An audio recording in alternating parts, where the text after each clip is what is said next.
तो हेलो दोस्तों, मैं दीपक शाह आपके सामने फिर से उपस्थित हूँ अपने अहिल्यादीप क्लासेस के माध्यम से। तो जैसा कि मैंने पिछली क्लास में कहा था कि हम हिस्ट्री सेगमेंट से शुरू करेंगे।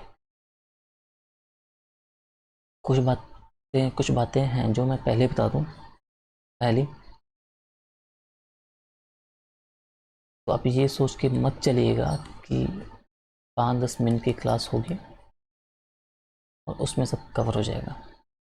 तो ऐसा नहीं होने वाला है, क्योंकि मुझे आपका हिस्ट्री, जो बाकी सब्जेक्ट्स भी हैं, सभी बिल्कुल स्क्रैच से और मेंस तक की आपकी एक अंडरस्टैंडिंग डेवलप करनी है। तो उसके लिए क्लासेस लंबी होगी और जल्दी से जल्दी मुझे पूरा सिलेबस कवर करना है।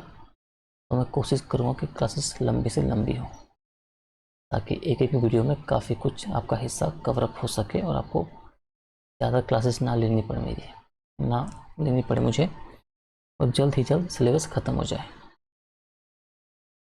तो एवरेज मान के चलिए कि जो पर क्लास होगी वो 50 मिनट तक मान के चलिए आप। 45 से 50 मिनट की होगी, तब जाके मैं आपको जल्दी से जल्दी डेली 2 क्लास अपलोड करके सिलेबस कवर करवा पाऊँगा, जितना जल्दी हो सके। दूसरा, मेरा इस तरीके से पढ़ाने का रीज़न एक यही है। पहला तो यही कि क्लासेस बहुत लंबी होंगी, तो मैं खड़ा नहीं रह पाऊँगा इतनी देर तक, अब जिस कारण मैं वाइट बोर्ड पे नहीं पढ़ा रहा हूँ। ठीक है, अगर वाइट बोर्ड पे पढ़ाने लग जाऊँ तो क्लासेस पूरा साल लग जाएगा।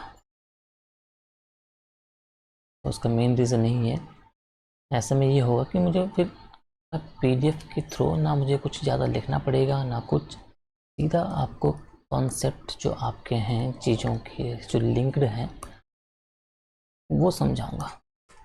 मुझे सिर्फ आपके कॉन्सेप्ट की क्लियर करने पड़ेंगे, उसके अलावा कुछ नहीं। मुझे वाइट बोर्ड पे कुछ लिखना नहीं पड़ेगा, पीडीएफ मेरे सामने होगी। मुझे स्टेप बाय स्टेप उन्हें आसान से और सरल भाषा में आपको सिर्फ और सिर्फ समझाना है। ठीक है, तो ये रीज़न है।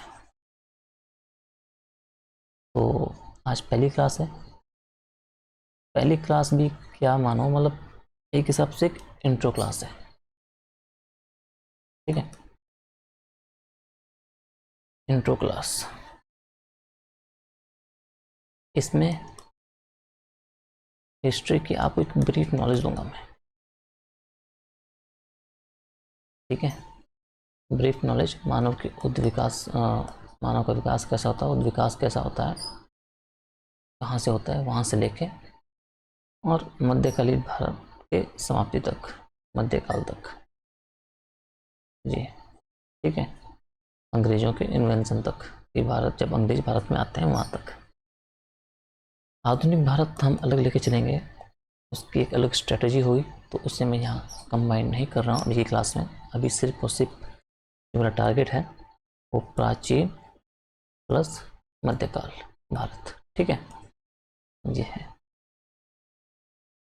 तो शुरू करते हैं। तो आज हम जो लोग चर्चा करने वाले हैं वो प्राचीन एवं मध्यकालीन भारत का इतिहास है।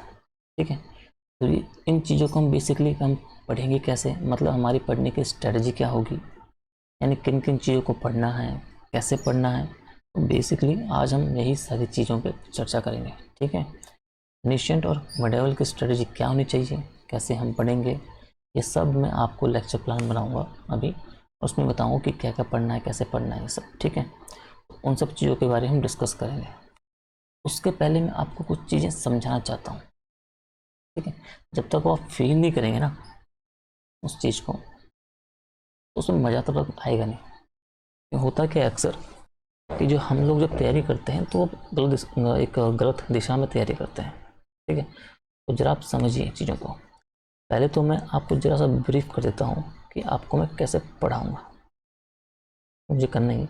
उससे पहले कि आप थोड़ा सा समझिए, देखिए अगर मैं आपको कहूँ कि मोटे तौर पर मान लीजिए क्या, ये हिस्ट्री है, कंप्लीट हिस्ट्री है, ठीक है,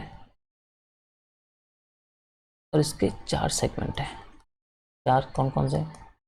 प्राचीन काल, मध्यकाल, आधुनिक और कला संस्कृति। तो ये 4 सेगमेंट हैं जहाँ से हिस्ट्री के सवाल आते हैं, ठीक है। अभी मैं मेंस का प्री लेके चल रहा हूँ, ठीक है, तो मेंस के पर्सपेक्टिव से ज़्यादा चीज़ों को समझाऊंगा। प्री आपका साथ के साथ ही क्लियर होता तैयार होता जाएगा, आपको अलग से तैयार करने की जरूरत नहीं पड़ेगी। तो मेंस के हिसाब से देखें तो अभी जो पैटर्न है GS1 का, उसमें 25 सवाल हैं आपके UKPSC में। तो उसमें से अगर आप देखें तो हार्डली 7 से 8 सवाल या 9 मान लीजिए, 9 सवाल आपके हिस्ट्री के सेगमेंट से आते हैं, हिस्ट्री और कला संस्कृति को जोड़ के। तो मैंने कहा कि हिस्ट्री के 4 सेगमेंट हैं और आपके पास 9 सवाल हैं, ठीक है। तो गौर करिए कि मैंने क्या कहा कि 8 से 9 सवाल इन 4 सेगमेंट से आते हैं, यानी कि एनिशियंट, मिडाइवल, मॉडर्न और आर्ट और कल्चर से, ठीक है। तो ये 4 सेगमेंट हैं जहाँ से प्रश्न पूछे जाते हैं। तो चलिए हम मान लेते हैं कि अभी के लिए आपको समझाने के लिए मैं कह रहा हूँ कि प्रत्येक से 2.5 प्रश्न या 2-2 प्रश्न है, ठीक है, कि प्रत्येक सेगमेंट से 2-2 प्रश्न या 2.5 प्रश्न आने हैं। 2 से 2.5 प्रश्न इससे, 3 मान लो, 2 से 3 इससे, 2 से और 2 मान लो, ठीक है, 8-9 प्रश्न हो गया, ठीक है। तो ठीक है, तो अब गौर करिए कि जो अब मुझे, ये प्राचीन भारत है, ठीक है, अब मुझे इससे जो 2 से 3 सवाल बनाने हैं, ठीक है, तो कहाँ से बनाऊंगा? आप खुद सोचिए, मानो कि आप एग्जामिनर हैं, ठीक है, तो आप एग्जामिनर हैं और मैंने आपको जिम्मा दे दिया कि भाई 2 प्रश्न आपको प्राचीन से बनाने हैं, 2 मध्यकाल से बनाने हैं, 2 आधुनिक से बनाने हैं और 2 कला संस्कृति से बनाने हैं, समझिए ना। आपको 8 सवाल बनाने हैं। तो कुछ समय के लिए आप खुद को एग्जामिनर मान लीजिए, ठीक है, आप एग्जामिनर हैं, आपको जिम्मा दे दिया है कि ये सवाल आप तैयार कीजिए भाई मीन्स के, या प्री मान लो। तो इन टॉपिक्स पे नज़र डालिए, 1 2 3 4, ठीक है। तो टॉपिक्स यहाँ से कहाँ से शुरू हो रहा है? मानव का उद्विक विकास, ठीक है, मानव का उद्विक विकास प्राचीन काल से, ठीक है। Evolution of man, evolution of man हम देखेंगे, ठीक है। अब ये देखो, ये बात हो रही कि मानव का उद्विक विकास, उसके बाद पाषाण काल आएगा जी। प्राचीन की बात कर रहा हूँ मैं, ठीक है, पाषाण काल आ गया है। पाषाण काल में भी पूरा पाषाण, मध्य, नवपाषाण, उसके बाद ताम्र पाषाणिक संस्कृतियाँ हैं, उस सिंधु घाटी सभ्यता है। सिंधु घाटी सभ्यता में देखेंगे तो इसमें भी सैकड़ों टॉपिक आते हैं, पृष्ठभूमि हो गया, नामकरण हो गया, कम से कम सैकड़ों टॉपिक है इसमें, सामाजिक जीवन हो गया, उत्पत्ति, पतन, कालक्रम, ये सब हो गया। उसके बाद आप वैदिक काल पे आ जाओ, ठीक है, वैदिक काल के बाद उसके बाद क्या होगा? वैदिक काल, वैदिक साहित्य, उनका भौगोलिक विस्तार, वैदिक उत्तर हो गया, वैदिक उत्तर से लेकर मतलब सिंधु घाटी सभ्यता से लेकर महाजनपदों तक का उदय हो गया, ठीक है, तमाम ऐसे टॉपिक हैं। इसके बाद धार्मिक आंदोलन हो गया, बौद्ध और जैन, ठीक है, तमाम धार्मिक आंदोलन हो गए, बौद्ध जैन हो गए, ठीक है, इनसे संबंधित पक्ष हैं। फिर मौर्य, ये जब आप धार्मिक पक्ष, ये धार्मिक आंदोलन के बाद आप आएंगे तो सीधा सीधा आप मौर्य काल में आ जाएंगे, ठीक है, मौर्य उत्तर काल, फिर मौर्य उत्तर काल के बाद आप गुप्त काल, फिर गुप्त के बाद गुप्तोत्तर काल, समझ रहे हो? तो मतलब सैकड़ों टॉपिक हैं और ये ऐसे वैसे टॉपिक नहीं है, बहुत इंपॉर्टेंट और ज़रूरी टॉपिक है। तो मैं कहूँगा आपसे कि भाई आपको 2-3 सवाल बनाने हैं, तो आप किन 2 प्रश्नों का चुनाव करेंगे? ठीक है, तो आप किन 2 प्रश्नों का चुनाव करेंगे, ये भी अपने आप में एक बहुत ही महत्वपूर्ण सवाल है। ठीक है, तो मैं एग्जामिनर के सामने जब तक प्रश्न है 2 या 3, एक समझिए, तो मतलब एक बात है कि वो सवाल 5 या 8 या 10 नहीं होंगे किसी भी एक सेगमेंट से, 2 या 3 या हार्डली 3.5-4 सवाल ही हो सकते हैं। तो एग्जामिनर को उन प्रश्नों का चुनाव करना होता है, कि उन एरियाज का चुनाव करना होता है कि वो कहाँ से सवाल पूछे। तो वो उन एरियाज का चुनाव करता है, उन एरियाज का चुनाव करता है कि जिनका महत्व क्या होता है, बहुत ज़्यादा होता है। ऐसा नहीं कि कहीं से उठा के सवाल दे दिया, वो भी जब आप पीसीएस लेवल के एग्ज़ाम की बात कर रहे हैं तो ऐसा नहीं है। ठीक है, यानी जिनका इम्पोर्टेंस अपने हिस्ट्री में बहुत रहा है, उन चीज़ों को वो एग्जामिनर वैल्यू देते हैं। ठीक है, अब मैं एग्जाम्पल देता हूँ आपको कि क्या ज़्यादा प्रश्न जो एग्जाम्पल से पहले, यानी कि जो ज़्यादा सवाल हैं वो हैं कल्चरल एक्सपेक्ट से हैं, ज़्यादा सवाल आते हैं। इस बात को आप ध्यान रखेंगे। जैसे मैं बता रहा हूँ एग्जाम्पल कि जो एक समुद्रगुप्त शासक हुआ, ठीक है, तो इसने बहुत ज़्यादा लड़ाइयाँ लड़ी, बहुत सी लड़ाइयाँ लड़ी, उसने भारत का विस्तार किया, कहा जाता है ऐसा। ठीक है, तो यकीन मानिए कि समुद्रगुप्त की लड़ाइयों से, जो इसने लड़ाइयाँ लड़ी, उनसे सवाल नहीं पूछे जाते हैं। सवाल कहाँ से पूछे जाएंगे? इसी के अलावा एक शासक हुआ, कौन? कुमारगुप्त। ठीक है, इसने क्या किया? नालंदा विश्वविद्यालय बनाया। तो यहाँ से सवाल आता है कुमारगुप्त से। आप अदर स्टेट पीसीएस के एग्जाम उठा के देखिए, यूपीएससी के प्रीवियस ईयर के क्वेश्चन देखिए, वहाँ पे आपको कुमारगुप्त संबंधित सवाल आपको मिलेंगे। ठीक है, यानी कि महत्व क्या है कि जिस समय लोग लड़ाइयाँ लड़ रहे हैं, जिस समय खून युद्ध वगैरह हो रहा है, उस समय कोई विश्वविद्यालय बना रहा है, यूनिवर्सिटी बना रहा है, तो इस चीज़ का इम्पोर्टेंस बढ़ जाता है।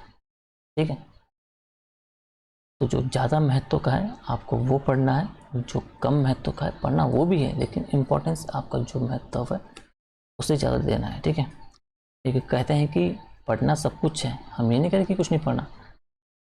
ठीक है, लेकिन जो मतलब बात, जो एग्जाम्पल है कि जो ऐसा कहा जाता है कि जो ये सब कुछ है, इस सब कुछ के बारे में आपको थोड़ा थोड़ा पढ़ना है। ठीक है, लेकिन इनमें से जो कुछ है ये सेक्शन, तो इस कुछ में आपको सब कुछ पढ़ना है, इस कुछ के बारे में, समझ रहे हो? तो इन सब के बारे में आपको एक जनरल नॉलेज आपको होनी चाहिए कि ये सब, लेकिन जो स्पेसिफिक कुछ टॉपिक होंगे ना, उनको आपको बिल्कुल निचोड़ लेना है अच्छे तरीके से। ठीक है,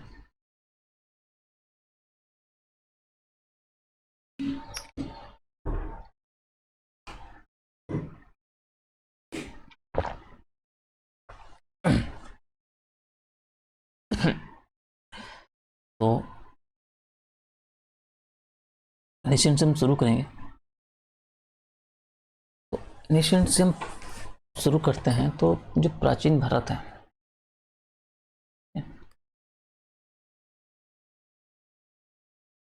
प्राचीन भारत है, तो प्राचीन भारत में जो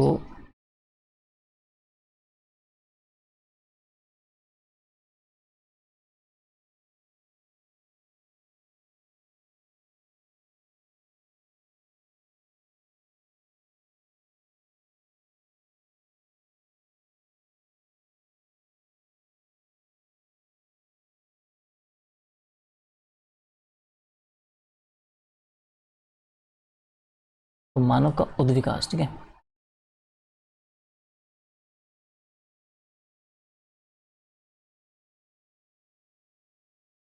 मानव का उद्विकास हम यहाँ से देखेंगे, तो मानव का उद्विकास कैसे हुआ जरा समझिए। यानी मानव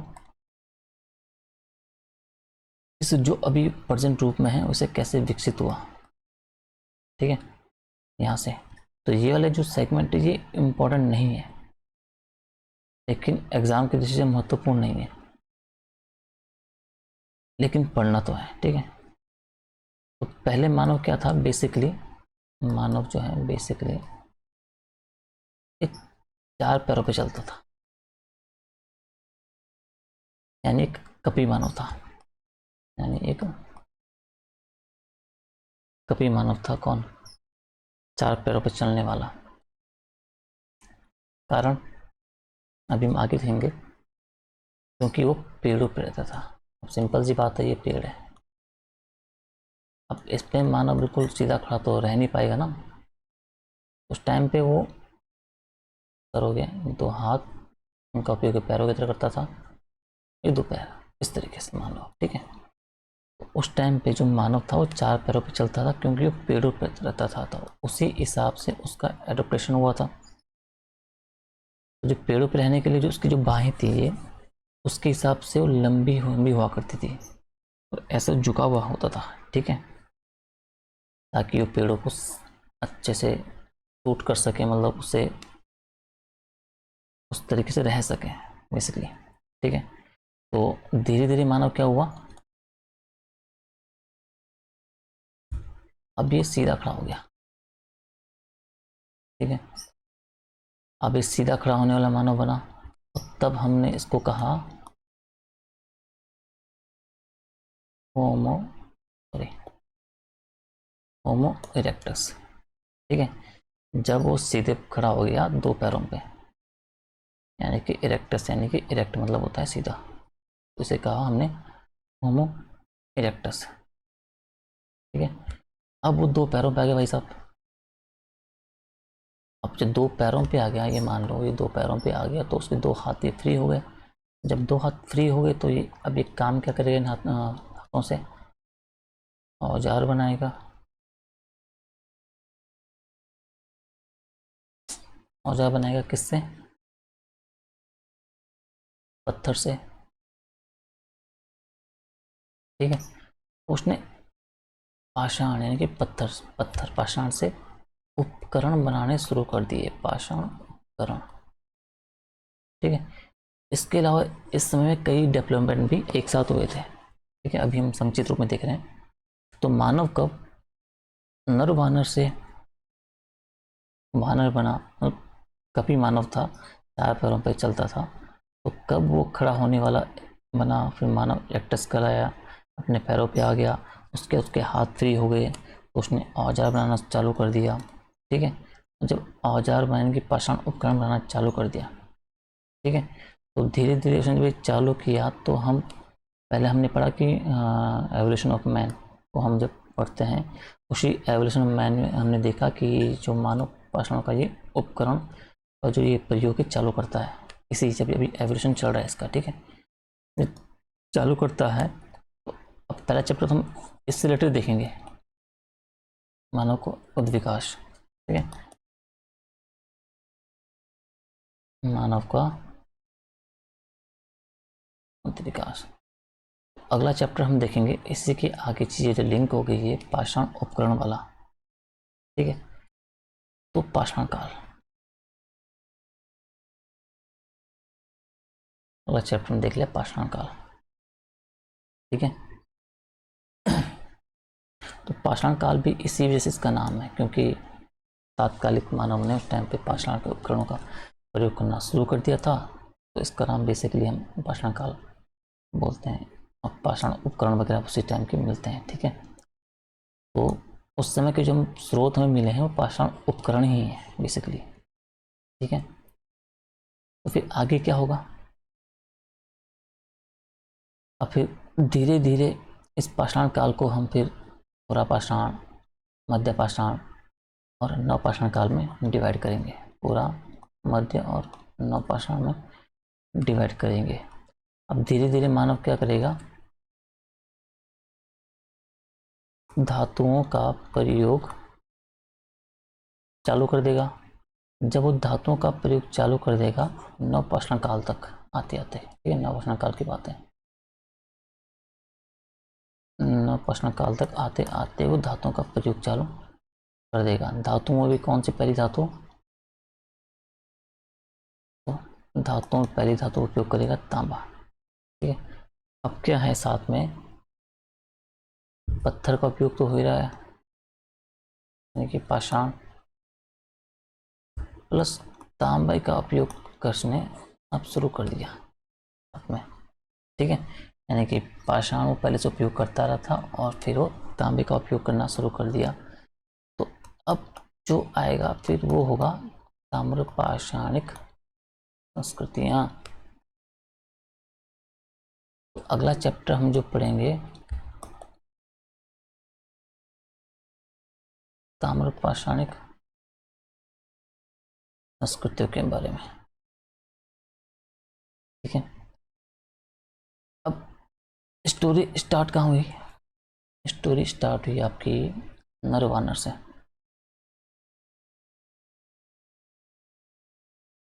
ठीक है। और ऐसे ही हमने आगे सारी चीज़ें लिंक्ड है। फिर पाषाण काल आया, फिर ताम्र पाषाणिक संस्कृति आई।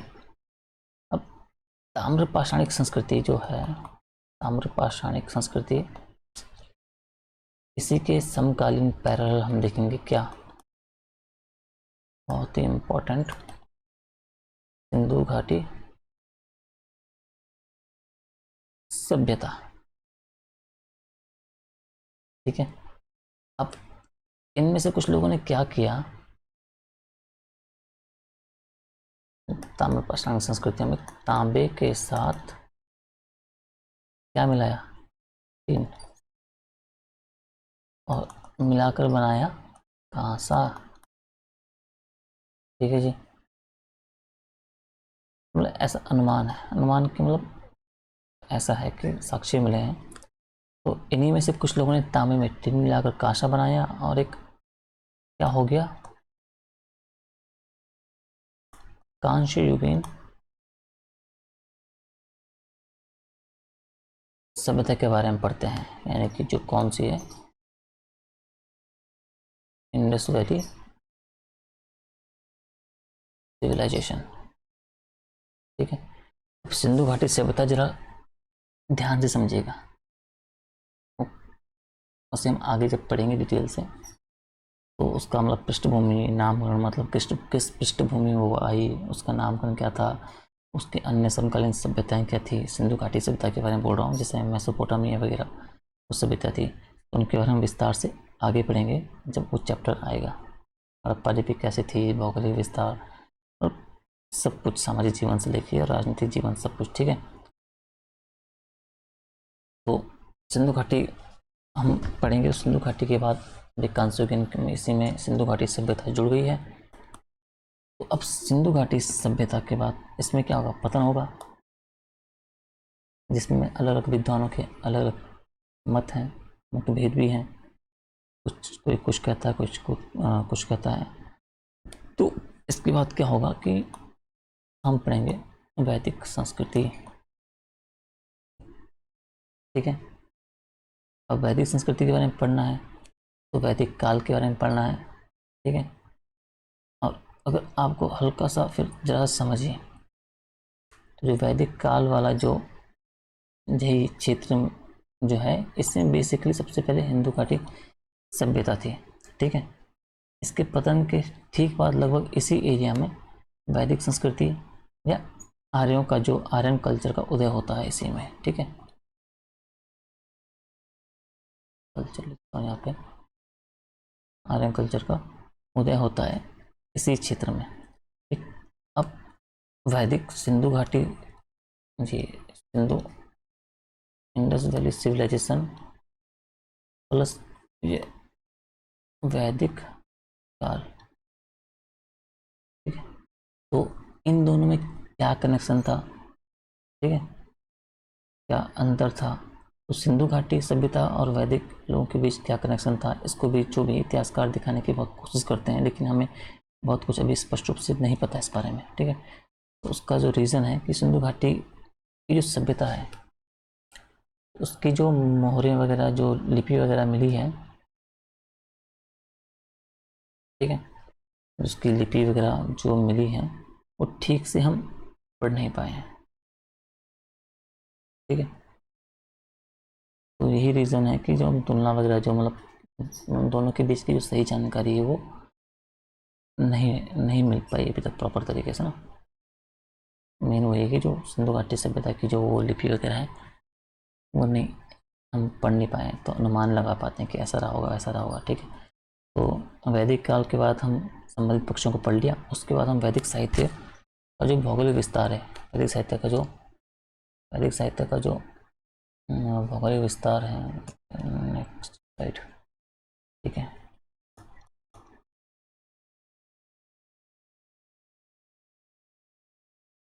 भौगोलिक विस्तार, राजनीतिक जीवन, धार्मिक जीवन, सामाजिक जीवन, तमाम वैदिक काल के बारे में हम इन पक्षों को पढ़ते हैं, ठीक है। फिर हम तुलना, हमने जो ऊपर कहा कि हम तुलना वगैरह जो करते हैं वो सब भी हम तुलना वगैरह देखेंगे आगे कि वो कैसे थी, ये कैसे थी, मतलब दोनों के बारे में महत्वपूर्ण सवाल है। तो अभी महत्वपूर्ण सेगमेंट तुलना वाला है, ठीक है। तुलना वाला जो है ये महत्वपूर्ण सेगमेंट है और इससे कई बार सवाल पूछे गए हैं, ठीक है। तो हमने वैदिक काल पढ़ लिया जी। अब वैदिक काल के बाद हम आएंगे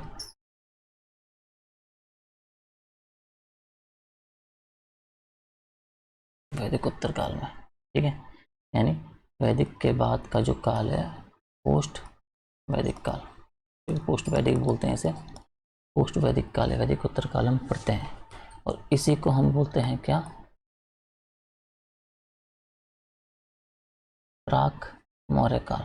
प्राक मौर्य काल यानी कि मौर्य से पहले। तो क्योंकि ये मौर्यों से पहले का काल था तो हम इसे प्राक मौर्य काल कहते हैं, इसको पढ़ते हैं।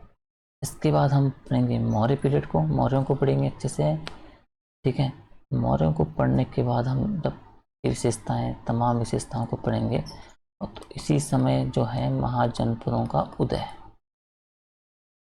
इम्पोर्टेंट है, ठीक है। नगरीकरण, नगरीकरण इस समय जो विदेशी यात्रियों संबंधित इन सब चीज़ों को हम देखेंगे, और तमाम ऐसी चीज़ों को हम जब पढ़ेंगे इसी समय जो मोस्ट इम्पोर्टेंट क्या,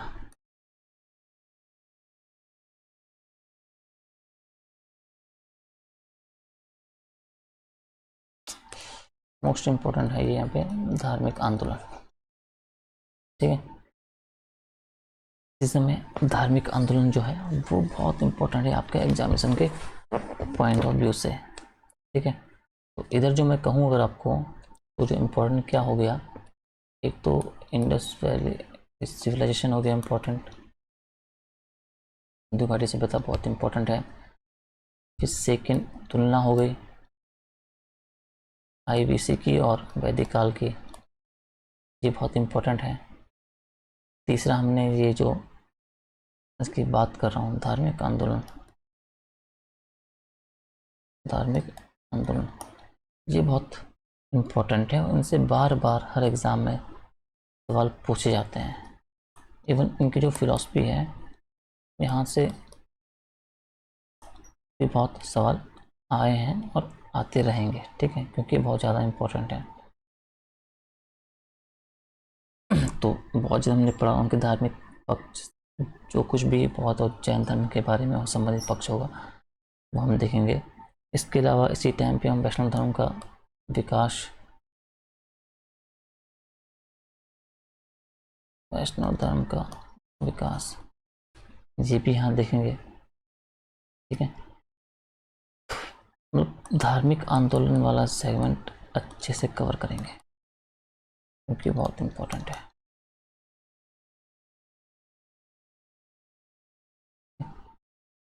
इसको जब विस्तार से देखने के बाद हम मौर्य काल और मौर्य काल से संबंधित चर्चा करेंगे, ठीक है। उनके साम्राज्य के बारे में देखेंगे, मौर्य इतिहास के स्रोत के बारे में, नगर प्रशासन के बारे में, मौर्यकालीन समाज के बारे में तमाम चर्चाएं हम करेंगे। लेकिन आप उस चीज़ को दिमाग में रखना, बार बार जिस चीज़ को कह रहा हूँ कि मतलब मैं पढ़ाऊँगा या चीज़ों को हम विस्तार से इस चीज़ों को लेके चलेंगे, लेकिन उन सब चीज़ों में जो महत्वपूर्ण चीज़ है आपको उस पर ज़्यादा फोकस करना है। ठीक। तो मौर्य काल के बाद हम मौर्य काल के बाद हम मौर्य कहाँ गया, मौर्य मौर्य मौर्य मौर्य मौर्य मौर्य हाँ। तो मौर्य काल के बाद हम देखेंगे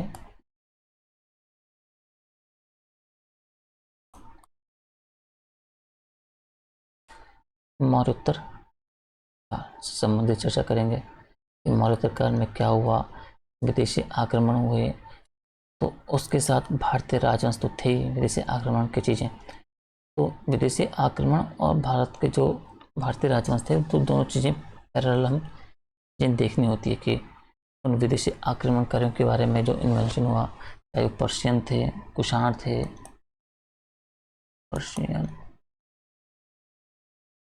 कुषाण थे, उनके बारे में भारतीय राजवंशों से संबंधित भी हम चर्चा करेंगे। ठीक है, तो ये होगी मौर्य काल की बात। तो मौर्य काल के बाद इसके बाद क्या आ जाएगा, गुप्त।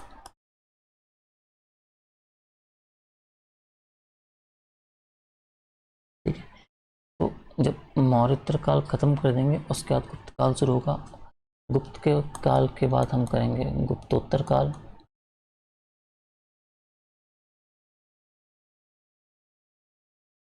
ठीक है, और लास्ट में हम देखेंगे गुप्तोत्तर के भारत के बाद दक्षिण भारत,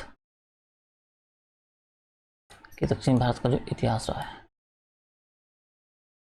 उसे एंड में हम एक साथ कवर करेंगे। जब हम गुप्तोत्तर काल को समाप्त कर देंगे तो दक्षिण भारत का इतिहास की चर्चा हम एक साथ करेंगे।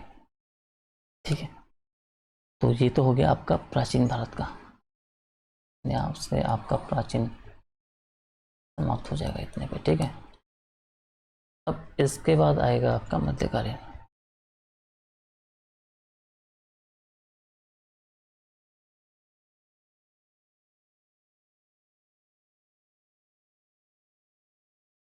तो मिडेवल को भी हम सेम चीज़ कैसे पढ़ना है, क्या पढ़ना है, इन सब चीज़ों की हम चर्चा करेंगे। ठीक है, तो सम मिडेवल में क्या है कि इसमें हम देखेंगे पेन कहाँ गया, हाँ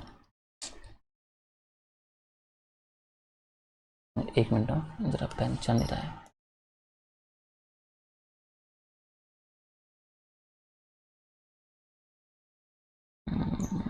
एक मिनट हाँ।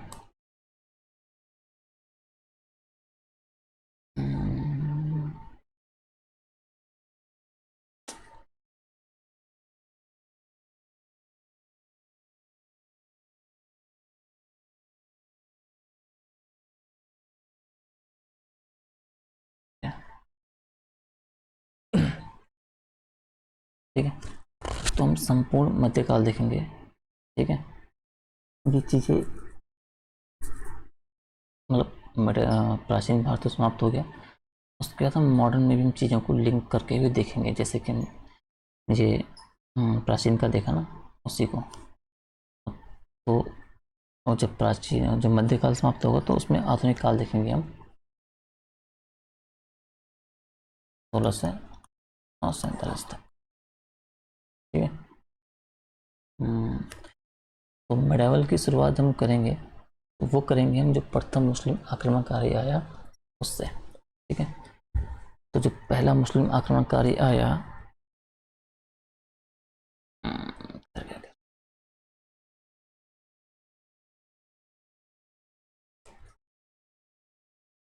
पहला मुस्लिम आक्रमणकारी, ठीक है, तो जो पहला मुस्लिम आक्रमणकारी कौन था, तो मतलब बेसिकली कासिम मोहम्मद बिन कासिम की बात है। ठीक है, तो मुस्लिम आक्रमणकारी मोहम्मद बिन कासिम आता है, लूटपाट करके लौट जाता है। उसके बाद मोहम्मद बिन कासिम के बाद जो आता है मोहम्मद गजनवी आता है। मोहम्मद गजनवी अच्छा ये 712 के आसपास आएगा, और 700 मतलब ये डेट आता है। उसके लगभग 300 साल बाद लगभग 1000 AD के आसपास मोहम्मद गजनवी आता है। ठीक है, सॉरी हाँ मोहम्मद गजनवी आता है। तो फिर ये भी क्या करेगा, ये लूटपाट करेगा, चला जाएगा। ठीक है, और इसमें ये 17 आक्रमण करता है। इसके बाद लगभग 175 साल बाद 1175 AD में मोहम्मद गौरी आता है। ठीक है, उसका नाम तो खैर मोइनुद्दीन मोहम्मद बिन, लेकिन मोहम्मद गौरी हम इसे कहते हैं। ये आता है, लूटपाट करता है और ये भी चला जाएगा। लेकिन जो लूटपाट करने के बाद इसके जीते हुए क्षेत्र थे, इसके दास वगैरह थे, इशू आ रहा है तो ऐसा था।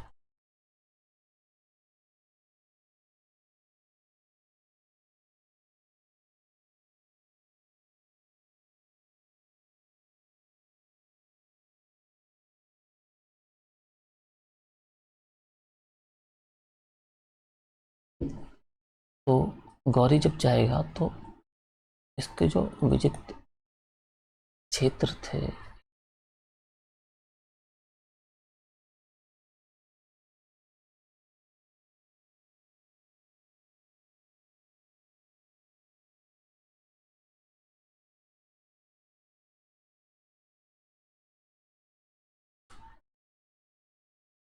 तो जब गौरी वापस जाएगा लूटपाट करने के बाद, तो इसके द्वारा जो इसके विजित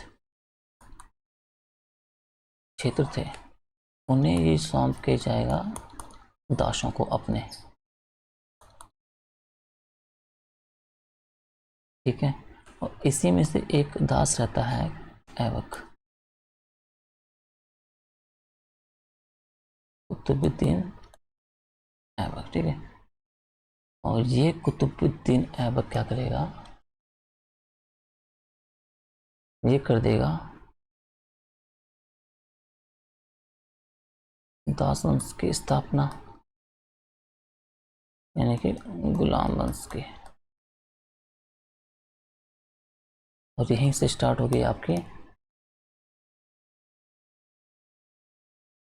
दिल्ली सल्तनत की स्थापना हो चुकी है, यानी कि 1206 से लेके 1526 तक। ठीक है, तो दिल्ली सल्तनत हम फिर अलग से देखेंगे। 1526 में क्या होगा, इब्राहिम लोदी वर्सेस बाबर के बीच होगा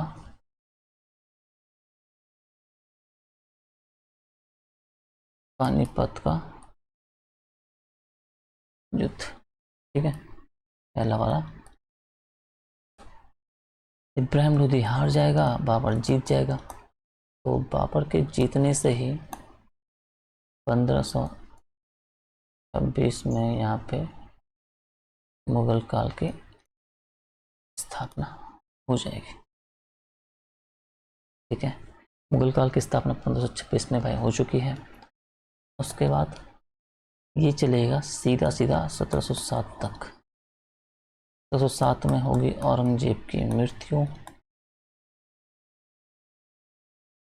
ठीक है, और मुगल इसकी मृत्यु के साथ ही जो मुगल काल का पतन हो जाएगा शुरू। ठीक है, इसके बाद शुरू होगा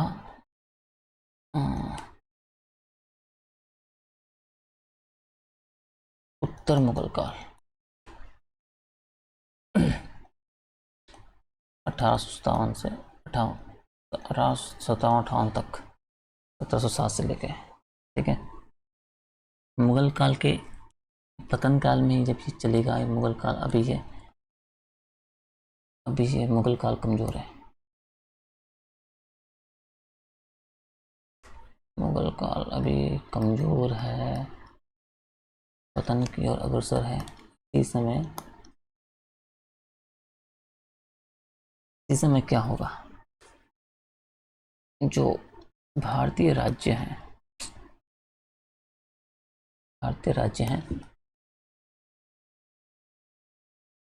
उनका उदय होना शुरू हो जाएगा, क्योंकि मुगल सत्ता कमजोर है तो अपना उदय करने का मौका मिल जाता है भारतीय राजवंशों को और उनका उदय होता है। ठीक है, अब उनका उदय होगा तो अम, उत्तर भारत में और दक्षिण भारत में।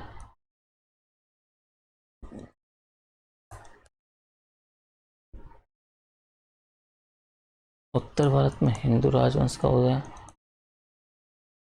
प्लस मुस्लिम राजवंश का उदय। दक्षिण में भी सॉरी हिंदू सॉरी हिंदू राजवंश का उदय और मुस्लिम राजवंश का उदय। ठीक है, तो यहाँ इंपॉर्टेंट है विजयनगर साम्राज्य। ठीक है, तो ये बहुत मोस्ट इम्पोर्टेंट है, इसको हम अच्छे से कवर करेंगे। ठीक है,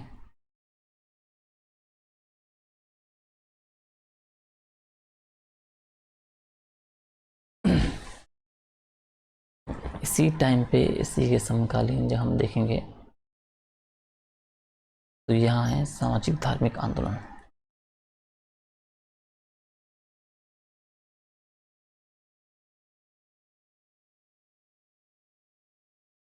यानी कि भक्ति आंदोलन, ये भी बहुत मोस्ट इम्पोर्टेंट है, ये भी देखेंगे। अगर हम एक तीनों कालों में देखें जहाँ हमें देखना है तो प्राचीन भारत में भी सामाजिक धार्मिक आंदोलन हुए, मध्यकाल भारत में भी सामाजिक धार्मिक आंदोलन हुए और आधुनिक भारत में भी जो हुए। प्राचीन भारत में हम देखेंगे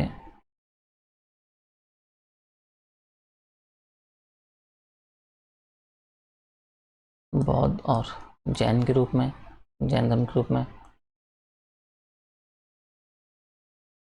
मध्यकाल में हम देखेंगे भक्ति भक्ति आंदोलन और सूफी आंदोलन के रूप में। और आधुनिक काल में भी सामाजिक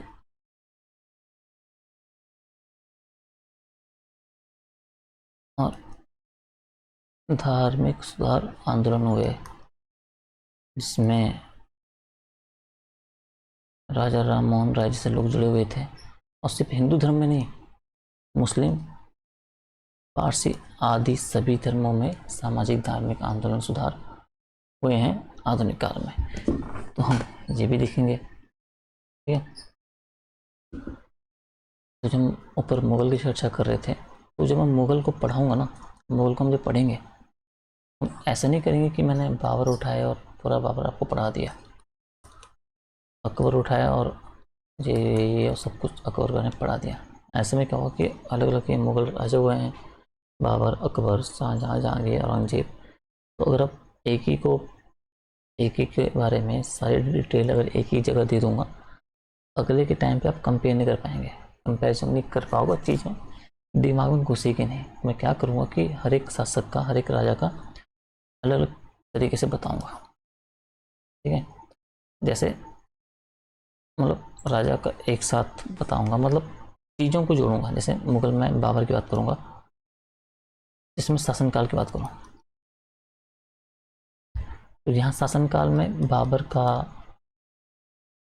हुमायूं का, अकबर का, शाहजहाँ का, जहांगीर का, शाहजहाँ का, औरंगजेब का एक साथ बता दूंगा।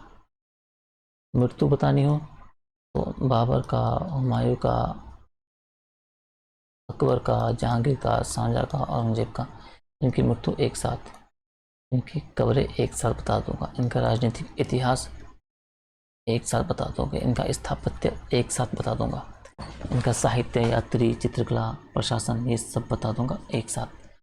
और जब इस तरीके से आप पढ़ोगे तो कंपैरिजन एक साथ अपने आप होगा, चीज़ें दिमाग में आसानी से घुसेगी आपके इन चीज़ों को लेके। ठीक है, अब मध्यकाल में हमने देखा कि भाई ठीक है, तो हम यहाँ तक पहुँच जाएंगे। तो ये सभी सेगमेंट बहुत इम्पोर्टेंट है। अब फिर वही वाली बात है कि इन सब सेगमेंट में आप कौन सा सवाल बनाएंगे। फिर हम प्राचीन की बात हमने जैसे पीछे की, उसी तरीके से मध्यकाल की बात करें कि तो जब मध्यकाल में भी 4-5 सेगमेंट है। एक मिनट, हमारे नया टैब लिया है तो थोड़ा सा हाथ बैठा नहीं है तो थोड़ा सा कॉम्प्लिकेटेड हो रहा है, बट आदत पड़ जाएगी मुझे लिखने की इस पर। तो हम बात कर रहे हैं कि मध्यकाल के सेगमेंट की आगे।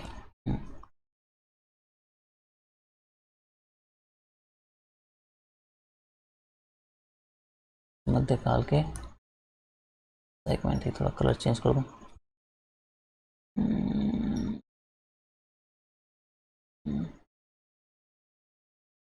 ठीक है, मध्यकाल के सेगमेंट के 4-5 इंपॉर्टेंट सेगमेंट है। पहला तो आक्रमणकारी वाला सेगमेंट है, जिसमें आपने कासिम देखा, गौरी देखा और गजनवी वगैरह देखा। दूसरा सेगमेंट आता है आपका इम्पोर्टेंट दिल्ली वाला, दिल्ली सल्तनत वाला। तीसरा है प्रांतीय राजवंश वाला। चौथा है भक्ति सूफी वाला और पांचवा है मुगल वाला। ठीक है, प्रांतीय में भी आप विजयनगर बहमनी को रख लो। तो ये 5 सेगमेंट इंपॉर्टेंट है, आक्रमणकारी, दिल्ली सल्तनत, भारत, प्रांतीय राजवंश, भक्ति सूफी और मुगल वाला। ठीक है, तो आप अगर यहाँ भी आप एग्जामिनर हैं, आइए अब आप मुझे बताइए कि इस सेगमेंट में मध्यकाल में भी आपको 2 से 3 सवाल आपको बनाने हैं, तो आप किस सेगमेंट को अलोकेट करेंगे, ये कैसे छोड़ेंगे। मान लीजिए कि आपने कहा कि भक्ति सूफी में से एक प्रश्न बना देते हैं। ठीक है, आइए अब दूसरा प्रश्न आपने कहा कि हम मुगल काल से देंगे। ठीक है, अब देखिए भक्ति काल छोटा नहीं है, भक्ति में भी सूफी में भी बहुत है। भक्ति आपने मिला दिया तो सूफी छूट गया। सूफी में क्या है, सूफी में भी हम देखेंगे तो बहुत सारे सिलसिले हैं। कादरी सिलसिला है, चिश्ती सिलसिला है, सुहरावर्दी सिलसिला है,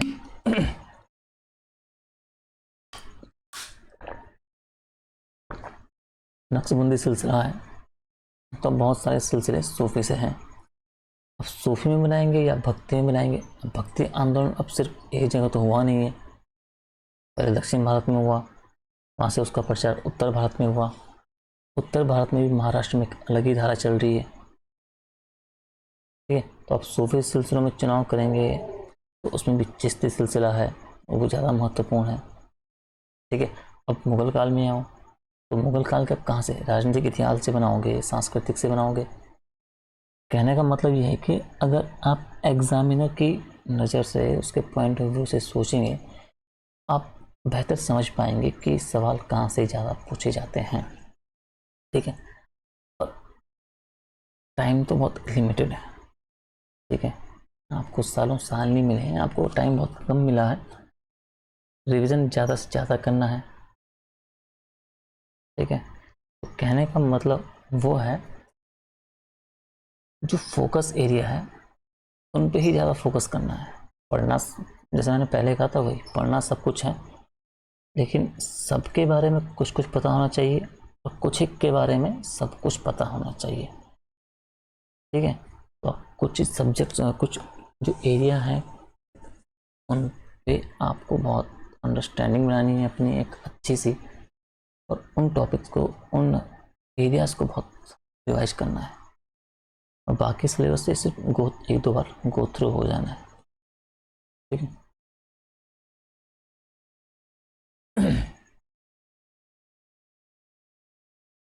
तो हम कहाँ पे थे, मुगल काल ना। तो जब मुगल काल हमने देख लिया ऊपर, तो अब मुगल के बाद हम देखेंगे पोस्ट मुगल, यानी कि उत्तर मुगल काल। ठीक है, अब उत्तर मुगल काल में हम शासकों को देखेंगे तो उसके अलावा मतलब इसके टाइम पे कुछ जो विदेशी आक्रमण हुए हैं उत्तर मुगल काल में, ठीक है, जैसे नादिर शाह और अब्दाली, ठीक है, ये बहुत इंपॉर्टेंट है, इनको देखेंगे। और इन्हीं आक्रमण के फलस्वरूप मराठों से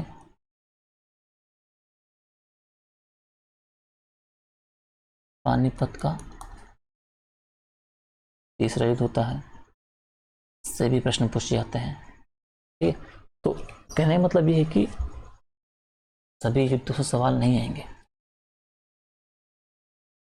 मैं ये नहीं कह रहा हूँ मतलब अब मच्छीवाड़ा से सवाल नहीं पूछेगा वो, अरे हिंद के युद्ध से सवाल नहीं पूछेगा वो, मैं मुख्य परीक्षा के हिसाब से कह रहा हूँ। सवाल कहाँ से आएगा? पानीपत के हिसाब से, पानीपत के युद्ध पे, क्योंकि इसका एक अपना इतिहास रहा है, इसका इम्पैक्ट बहुत ज़्यादा पड़ा है।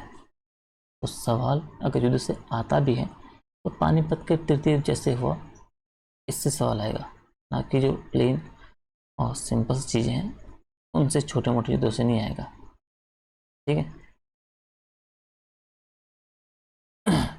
पानीपत तृतीय बहुत इम्पोर्टेंट है, ठीक है। उसके अलावा मराठों का इतिहास जो है उसे भी हम यहीं पे देखेंगे इसके पश्चात, ठीक है। मराठों का इतिहास, मराठों का इतिहास हम यहीं पे देखेंगे, ए से लेके जेड तक, ठीक है। और अब कुछ एक हम आधुनिक काल वाला सेगमेंट भी है इसी में जोड़ देंगे यहाँ पे मराठों के साथ, ठीक है। यहीं पे कवर कर लेंगे क्योंकि परिस्थितियाँ और मराठों का उदय हम देखेंगे तो साथ साथ हम जोड़ पाएंगे, क्योंकि मध्यकाल में विभिन्न परिस्थितियाँ रहती है, उस टाइम को हम उस टाइम पे देखेंगे। तो जैसे कि फिर मराठों के बाद हम देखेंगे शिवाजी महाराज को, शिवाजी महाराज जी को हम देखेंगे, ठीक है। शिवाजी महाराज के बाद तमाम लोग आएंगे, राजा राम आएंगे, संभाजी आएंगे, राजा राम, फिर उनकी पत्नी ताराबाई, आगे सब लोग आएंगे, ये सब मध्यकाल का ही पोर्शन है। फिर पेशवा वगैरह आएंगे, छत्रपति से सारा पावर कैप्चर हो जाएगा पेशवा के पास, फिर हमें पेशवा का इतिहास ही पढ़ना है,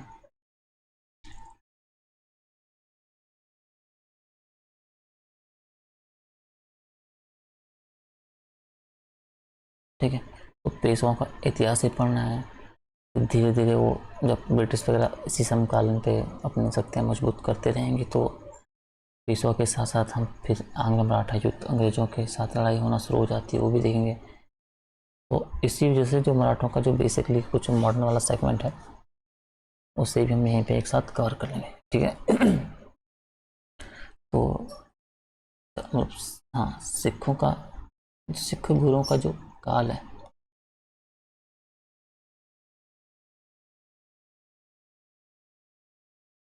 सिख गुरुओं का काल भी इसमें हम ऐड कर देंगे एक चार्ट के माध्यम से।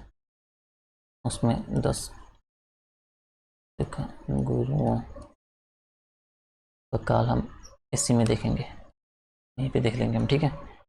तो sorry, गुरु नानक सबसे पहले, ठीक है, और गुरु गोविंद सिंह, गुरु गोविंद सिंह सबसे बाद में, ठीक है।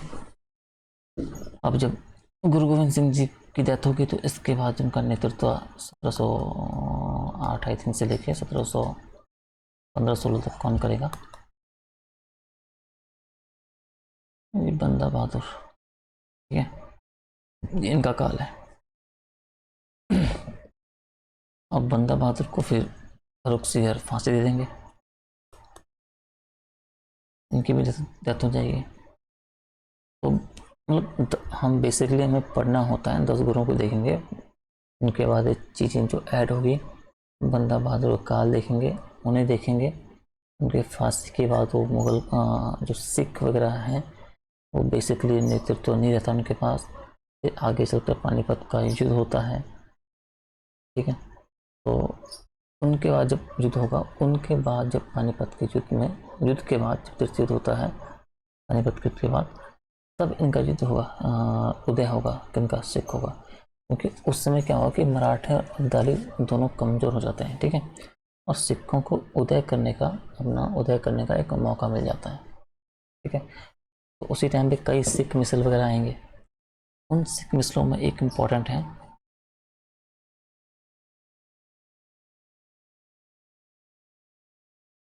रणजीत सिंह, ठीक है। तो भाई जो रणजीत सिंह है वो पूरे सिख साम्राज्य का वो करेंगे,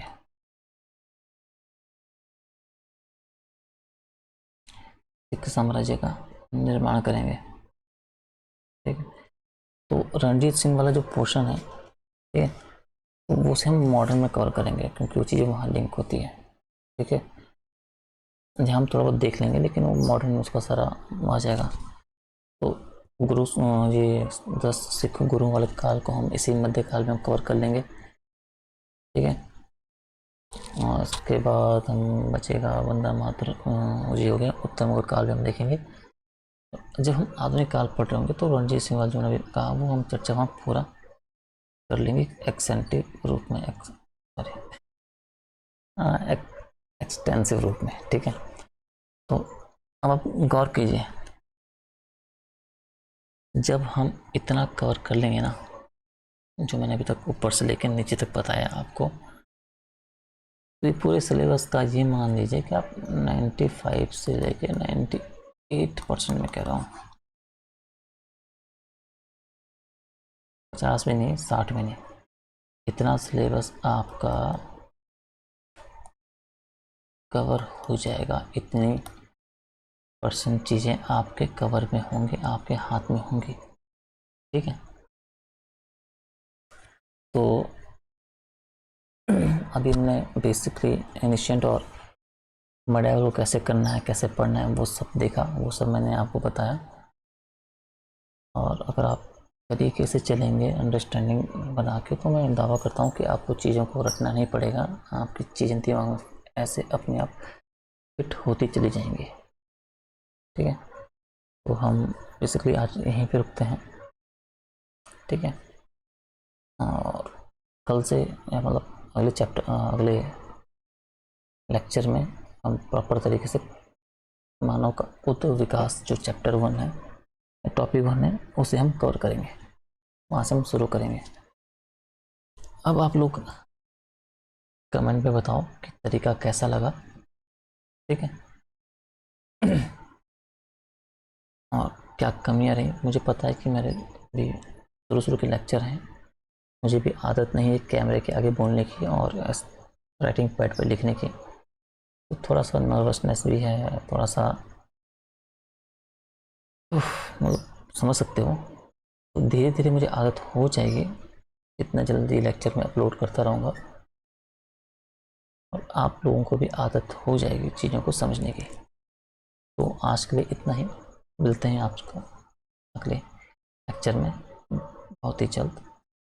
तब तक के लिए धन्यवाद।